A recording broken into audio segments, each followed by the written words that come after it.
Start. Good morning Vishwesh. Good morning. ఇది హక్కనపేటలోని గాజుల రామకృష్ణ వారి పొలము.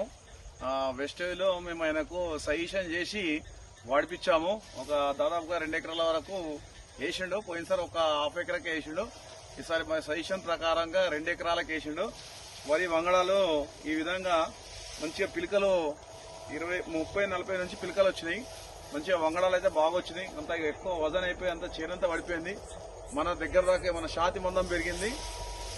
బాగా ఇగో బాగా అంటే బాగా ఉంది. ఎందుకంటే మా బామ్మర్ది అవుతాడు. నా సజెషన్ మేరకు వేసుకుంటూ ఇక బాగుంది. మంచి గొలుసులు ఇగో విపరీతమైన గొలుసులు వచ్చినాయి. వరి వంకడాలు ఇగో ఎంత ఉన్నాయి అంటే గొలకలు చాలా ఉన్నాయి. ఒక్కొక్క దానికి 300-400 చిత్తులు ఉన్నాయి. పంట వచ్చి బాగుంది. హైట్ కూడా ఇంత హైట్ ఉందంటే మామూలైన విషయం కాదు. ఇది కేవలము మన వేస్టేజ్ లో 82 ప్లస్ గ్రాన్యువల్స్, అగ్రి గ్రాన్యువల్స్ మాత్రం వాడినాము. బాగుంది. వచ్చేసారి ఇంకా ప్రోడక్ట్ గోల్డ్ వాడి ఇంకా ఎక్కువ దిగుబడిని అందిస్తామని మా వేస్టేజ్ తరఫు నుంచి అది చేస్తున్నాం. Thank you.